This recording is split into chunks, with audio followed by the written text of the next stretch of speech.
The deep state and the deep church also operate in a similar fashion. Both of them make use of a strongly hierarchical structure in which the democratic, and here he puts scare quotes on it, Vigano, in which the democratic component is practically absent. Orders are given from on high, and those who receive them execute them immediately, with the knowledge that disobedience can lead to professional failure, social condemnation, and, in certain cases, even physical death. This obedience, says Vigano, comes from blackmail. I promote you, I give you power, I make you become rich and famous, but in exchange, you must do whatever I tell you to do. If you obey and show you are faithful, your power and your riches increase. If you disobey, you're finished. And then Vigano says, I imagine the German readers will spontaneously think of Goethe's Faust, where you sell your soul to the devil. You make a deal with him. You get all these powers, all these skills, all these talents, all this riches. But in exchange, you give yourself 100% over to these powers. Vigano then says, the politicians who govern nations today are all, with rare exceptions, part of the deep state. If not, they would not be where they are.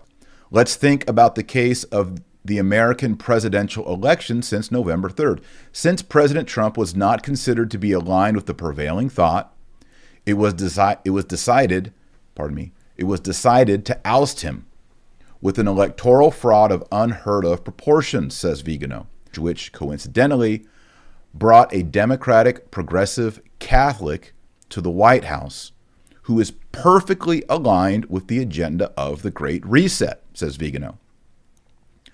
On closer inspection, the resignation of Benedict XVI and the election of Jorge Maria Bergoglio seem to respond to the same dynamics and to have been orchestrated by the same power lobby.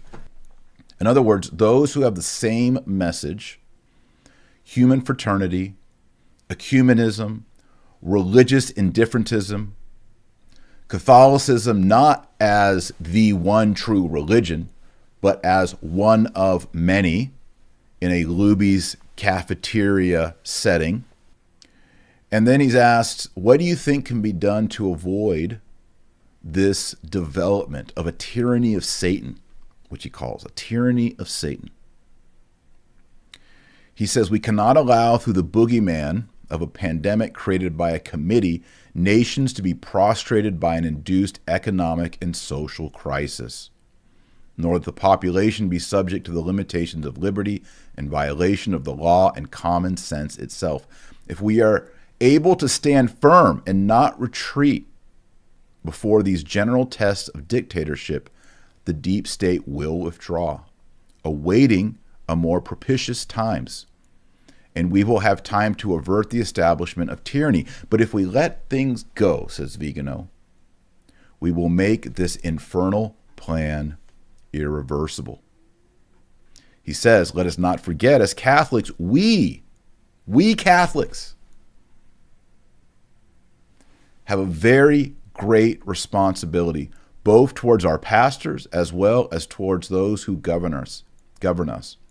Our obedience can and must cease in the moment in which we are asked to obey sinful laws or laws contrary to the unchanging magisterium of the church. Pause. Notice that Vigano didn't say living magisterium, like it's always growing and evolving. No, the unchanging magisterium of the church. Vigano closes up and says, if our opposition is firm and courageous, like the time of the martyrs, we will have done our part to obtain from heaven those graces which can change the lot of humanity and delay the persecution of the end times. Let us pray, therefore, says Vigano. Let us pray with faith to the most holy Virgin, Queen of victories, and help of Christians, that she may be our general in this epochal battle. May the glorious Archangel Michael be at her side, he who cast into hell Satan and the other evil spirits, qui ad perditionem animorum purgavantur in mundo. Archbishop Carlo Maria Vigano.